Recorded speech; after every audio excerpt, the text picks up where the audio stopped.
रेनीगुंटा गांव में यादव नाम का एक चरवाहा था। यादव के पास कई भैंसें थी। रोज वो उन्हें जंगल में ले जाता था, शाम तक उन्हें खाना खिलाता था और अंधेरा होने पर वापस लौटा लाता था। रोज वो जाते समय एक खाने का डिब्बा ले जाता था।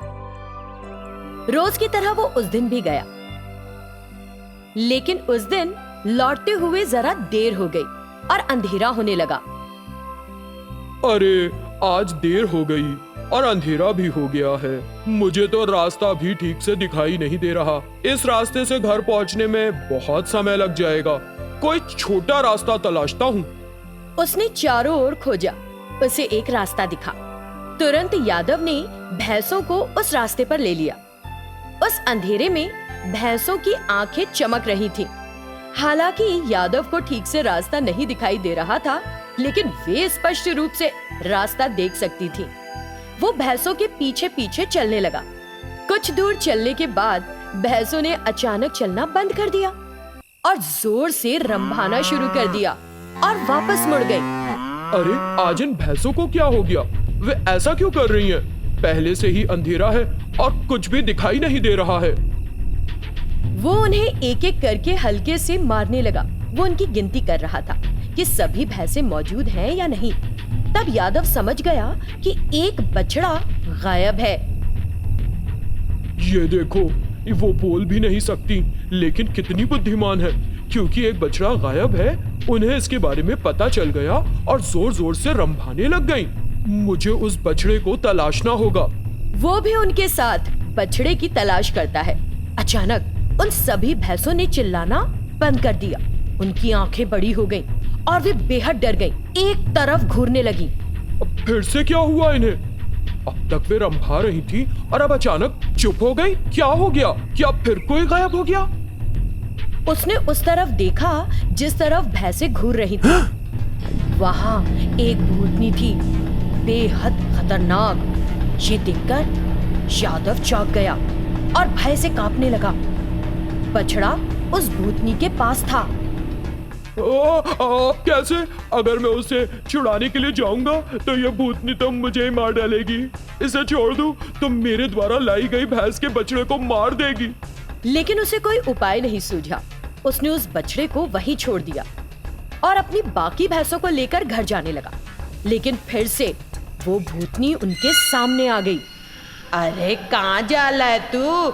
तूने उत्मातुम बछड़े को मेरे तात तोड़ दिया और बच के भाग रहा है। मैं क्या तुझे तोड़ दूंगी? यादव ने स्थिति के अनुसार कहा। अब फिर मैं क्या करूं बताओ?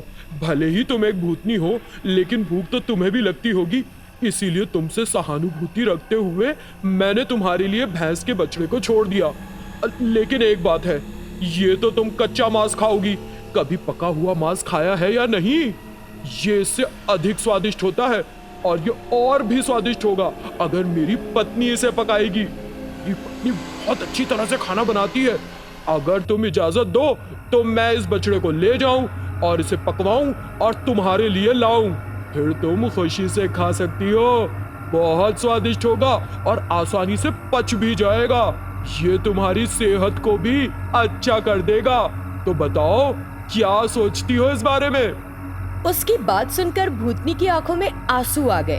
तुम पहले बत्ती हो तो हम भूतों की भूत के बारे में तोत रहे हो। हम पर सहानुभूति दिखाने के लिए एक उपहार के रूप में मैं ये तोना तुमको दे रही हूँ। इसे ले लो। इस तरह उस भूतनी ने उसके गमछे में सोने के सिक्के डाले। ठीक है, तो इस बच्चे तो ले जाओ और अपनी पत्नी से तैतर इसे पतवाओ और इसे तल लाओ। अगर तुम इस तरह तरते हो तो मैं तुम तो रोजाना तो ना दूंगी। मैं वादा करती हूँ। ठीक है। जैसे तैसे उसने डरे हुए बछड़े को पकड़ लिया और वहां से फौरन चला गया। अपने दिल में, जब तक जीवित रहूंगा इस तरफ देखूंगा भी नहीं। अपनी समझदारी और बुद्धिमत्ता से मैं आज तो किसी तरह बच गया, वरना मैं तो खत्म ही हो जाता और अभी उसके पेट में हजम हो रहा होता। ये सोचकर वो घर जाता है और अपनी पत्नी को सब कुछ बताता है और उसे वो मिला हुआ सोना दिखाता है। हमें उन भूतों पर विश्वास नहीं करना चाहिए। फिर से उस तरफ मत जाना। बस ये सोना काफी है हमारे लिए खुश रहने के लिए। उसने कहा। फिर सुशीला जो उससे मिलने आई थी, उसने सब कुछ सुना और तुरंत अपने पति के पास गई और सब कुछ बताया और उसे गाय के साथ जंगल में उस जगह पर भेज दिया जहां भूतनी रहती थी और सोना लाने के लिए कहा, क्योंकि कहकर कि आएगा लेकिन यादव नहीं आया था। भूतनी बहुत गुस्से में थी। तभी आदमी तित्ते तालात है, उन पर तभी वित्वात नहीं तनुंदी, उत पर वित्वात कर कर मैंने अपना ताना तोड़ दिया, बदमाश आदमी। क्योंकि भूतनी बहुत नाराज थी और तभी सुशीला का पति उस तरफ आ गया। उसकी पत्नी ने उससे जो कहा था, उसने उस भूतनी को भी वही बताया। उसकी बात सुनकर भूतनी ने उस पर विश्वास नहीं किया और उल्टा गुस्से में आग बबूला हो गई। अरे तित्ती बार धोता धो दे, पर तो उस आदमी ने धोता दिया, और अब तुम, मैं एक मूर्ति की तरह लद रही हूँ क्या तुम तो? ये कहते हुए उसने उसे बेरहमी से मार डाला और खा गई। वो आधी रात थी। दासू सड़क पर चल रहा था। उसने कुछ दूरी पर सड़क पर एक महंगी कार खड़ी देखी। उस कार पर खून के निशान थे। अरे, ये मेरे मालिक की कार का नंबर लग रहा है। इस समय ये कार यहाँ क्यों है? वो भी कार पर खून के निशान है। मुझे लगता है कि कुछ गड़बड़ हुई है। वो तुरंत कार के पास गया और उसने कांच की खिड़कियों से कार के अंदर देखा, लेकिन कोई दिखाई नहीं दिया। सर, महोदय, कोई है? उसने बहुत पुकारा, लेकिन किसी ने कोई जवाब नहीं दिया। उसने पत्थर से कार की खिड़की का शीशा तोड़ दिया और अंदर देखा। मालिक और उसकी पत्नी मर चुके थे। दासू चौंक गया। मालिक, मैडम, किसने आपको इतनी बेरहमी से मारा? वो आदमी कौन है जिसने इतने महान व्यक्ति को मारा? इस बीच मरे हुए मालिक और उसकी पत्नी की आत्मा जाग गई। उन्हें देखकर दासू, भूत, भूत! प्रेत आत्माएं जोर से हंसी। अरे, कहाँ बचकर भाग रहा है? हम तुझे अपने साथ ले जाने आए हैं। तुम अभी तक हमारे लिए रो रहे थे ना? फिर अब हमें देखकर डर क्यों गए? हम भी आ रहे हैं। रुको! उन्होंने हवा में उड़ान भरी और दासू को पकड़ लिया। नहीं नहीं नहीं, मुझे कुछ मत करना, प्लीज मुझे मत मारो। जब वो चीख रहा था, मालिक और उसकी पत्नी ने अट्टाहस लगाया। उन्होंने उसे पकड़ लिया और उसे मारने लगे तो दासू जोर से चिल्ला पड़ा। घर पर वो अपने बिस्तर पर सो रहा था। वो झटके से उठकर बैठ गया। उसने एक बार इधर उधर देखा, अपने माथे का पसीना पोंछा। ओह, ये सपना था। मैंने सोचा कि असल में हो रहा था। जैसे उसे कुछ याद आया, वो बिस्तर से नीचे उतरा, बाहर आया। वो अपनी आंखों से इधर उधर कुछ खोज रहा था।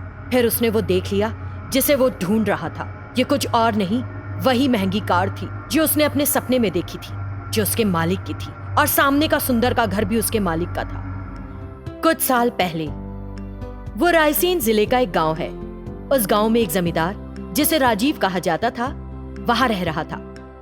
उसकी पत्नी सुमति है। राजीव विदेश में रहता था। अपनी संपत्ति की देखभाल करने के लिए उन्होंने दासू नामक एक नौकर को नियुक्त किया था। वो अब उनकी संपत्ति की देखभाल करता था। हर बार की तरह उस साल भी राजीव अपनी पत्नी सुमति के साथ गर्मी की छुट्टी में अपने गांव आया था। राजीव गरीब लोगों के लिए अपने दिल में बहुत दया रखता था। वो उन्हें प्यार से देखता था। जब भी वे कोई मदद मांगते थे तो वो उनकी मदद करता था। राजीव ने गरीब किसानों को अपने 100 एकड़ खेत देने की योजना बनाई। दासू, हर साल हमारे लिए अपने सभी कामों को एक तरफ रखकर यहाँ आना एक समस्या है। हमने वहीं बसने का फैसला किया है। इसके अलावा कई वर्षों से तुम हमारी संपत्ति की देखभाल कर रहे हो। तुम्हारे लिए भी कठिन है। हम एक निर्णय पर आए हैं। गरीब किसानों को 100 एकड़ जमीन देने की योजना बनाई है। कल गांव वालों को एक जगह इकट्ठा कर लेना। उसने अपने नौकर दासू को बताया। दासू कई सालों से राजीव के यहाँ नौकर के रूप में काम कर रहा था। दासू ने अपने सारे काम अच्छे से किए थे। दरअसल उसको राजीव की संपत्ति को लेकर लालच आ गया था, क्योंकि मालिक के बच्चे नहीं। कुछ समय में दासू राजीव की सारी संपत्ति पर कब्जा करना चाहता था। तब तक दासू बहुत अच्छा बनकर रह रहा था, लेकिन मालिक के ऐसा कहने पर उसी पल उसके दिल में क्रूरता आ गई। ठीक है मालिक, मैं कल ही उन्हें बुला लूंगा, उसने कहा और वहां से चला गया। लगता है वो इस जमीन को गांव वालों को बांट देंगे। फिर मुझे, जो इतने सालों से सारी जायदाद की देखभाल कर रहा हूँ, क्या मुझे खाली हाथ रहना होगा? मैंने सोचा था कि अगर मैं अच्छा काम करता हूँ तो वो मेरे नाम पर सभी संपत्ति लिख देगा, लेकिन ऐसा नहीं हुआ। अब वो कह रहा है कि वो इसे गरीबों को दे दूंगा। वो मालिक के पास गया। मालिक, आपने जो आदेश दिया था, मैंने हमारे गांव के चबूतरे पर सभी को इकट्ठा किया है। गांव की सारी जनता आपका इंतजार कर रही है। चले? क्यों दासू, इस समय आधी रात को? हाँ मालिक, वे सब दैनिक मजदूर है ना, पूरे दिन काम करते हैं, इसीलिए वे इसी समय फुर्सत में रहते हैं और आ सकते हैं। उन्हें इसी समय बुलाया। अच्छा चलो चलते हैं। जब वे जाने वाले थे, मैं भी आती हूँ, उन सभी से आखिरी बार मिलना चाहती हूँ। वे तीनों कार में बैठते हैं। थोड़ी देर बाद वे गांव में उस बड़े चबूतरे पर पहुंचते हैं, लेकिन ये देखकर कि वहां कोई नहीं है। अरे दासू, यहाँ तो कोई नहीं है। तुरंत दासू ने अपने साथ लाया चाकू निकाल लिया और राजीव और उसकी पत्नी सुमति पर घूमकर उन्हें बेरहमी से मार डाला। पिछले कई दिनों से मेरा दिल घबरा रहा है और सपने आ रहे हैं कि वो मुझे मार रहे हैं। वो ऐसा सोच रहा था और अपने कमरे में चला गया। राजीव और सुमति उसके कमरे में थे। उन्हें देखकर उसे पहले समझ नहीं आया कि ये असल है या सपना। वो उन्हें देखता ही रह गया। ये सपना नहीं है, ये सच है। जब मालिक की प्रेतात्मा ने ऐसा कहा तो दासू अपनी जान बचाने के लिए वहां से भागा। तुरंत राजीव और सुमति ने उसका पीछा किया और उसे बेरहमी से मार डाला। जो दस्तावेज गरीब लोगों के नाम पर लिखे गए थे, वे उस दस्तावेज को गांव के सभा स्थल पर रख देते हैं। गांव के लोग ये देखकर खुश थे। राजीव और सुमति की आत्मा को शांति मिली और वे वहां से चली गईं।